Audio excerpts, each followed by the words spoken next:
Amazon जंगल में खोजा गया प्लास्टिक खाने वाले जीव। ये केवल प्लास्टिक खा नहीं सकते बल्कि प्लास्टिक खाकर जिंदा भी रह सकते हैं। धरती पर हर साल लगभग 40 करोड़ टन प्लास्टिक बनाया जाता है और ये यूज के बाद नदी, समुद्र और जंगलों तक पहुंच जाता है। प्लास्टिक को पूरी तरह से डिकम्पोज होने में लगभग सैकड़ों हजारों सालों का समय लग जाता है, लेकिन ये जीव इंसानों के लिए एक वरदान बनकर सामने आया है। आइए आज की इस वीडियो में हम जानते हैं कि क्या सच में अब दुनिया को प्लास्टिक से बचाया जा सकता है और ये जीव इंसानों का कितना मदद कर सकता है।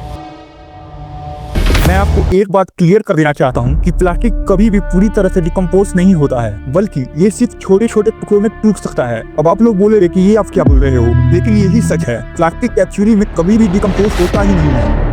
ये इतने छोटे छोटे टुकड़ों में टूट जाता है जिससे ये हवा के जरिए हमारे लंग्स में पहुंचकर उसे डैमेज कर सकता है। प्लास्टिक के लिए डिकम्पोज शब्द का यूज करना ही गलत है। प्लास्टिक के टूटने का समय उसके परिस्थिति पर निर्भर करता है। प्लास्टिक यूवी रे में सबसे जल्दी टूटता है, पानी में ये थोड़ा ज्यादा समय होता है और प्लास्टिक को टूटने में सबसे अधिक समय मिट्टी में लगता है। आखिर ये कौन से जीव है जो प्लास्टिक को खाकर जिंदा रहने के लिए ऊर्जा बना सकते हैं? साल 2016 जब जापान के साइंटिस्टों ने देखा कि प्लांट में दो बैक्टीरिया आइडियोनेला सकाइंसिस प्लास्टिक को खा सकते हैं क्योंकि इनके पास दो एंजाइम्स हैं, PETS और MHTS। PETS प्लास्टिक को MHT में तोड़ता है और MHTS उसे तेरेप्थेलिक एसिड और एथिलीन ग्लाइकोल में बदल देता है और फिर ये दोनों कार्बन डाइऑक्साइड और पानी में बदल जाते हैं। इसमें PETS एक एंजाइम के नाम है। PET का मतलब पॉलीथीन तेरेप्थेलेट है और MHTS का मतलब मोनो 2 हाइड्रोक्साइथिल तेरेप्थेलेट है। S को साइंटिस्ट एंजाइम्स के लिए यूज करते हैं। एक छोटा सा बैक्टीरिया 6 हफ्तों में एक प्लास्टिक बोतल को खा सकता है। ये कोई अकेला ऑर्गेनिज्म नहीं है जो प्लास्टिक को खा सकता है। वैज्ञानिकों ने कई तरह के ऑर्गेनिज्म खोजे हैं जो प्लास्टिक को खा सकते हैं। उन्हीं में से एक कवक भी है और ये कवक बैक्टीरिया से कई गुना तेजी से प्लास्टिक को खा सकता है।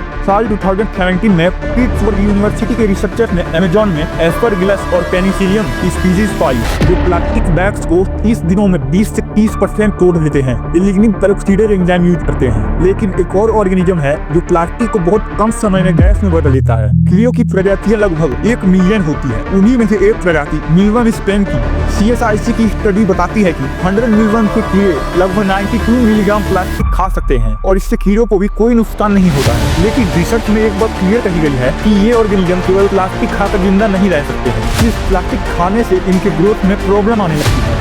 ग्रोथ मेंटेन रखने के लिए इन्हें दूसरे न्यूट्रिशन की ओर जाना ही पड़ता है। हालांकि साइंटिस्ट इन पर रिसर्च कर रहे हैं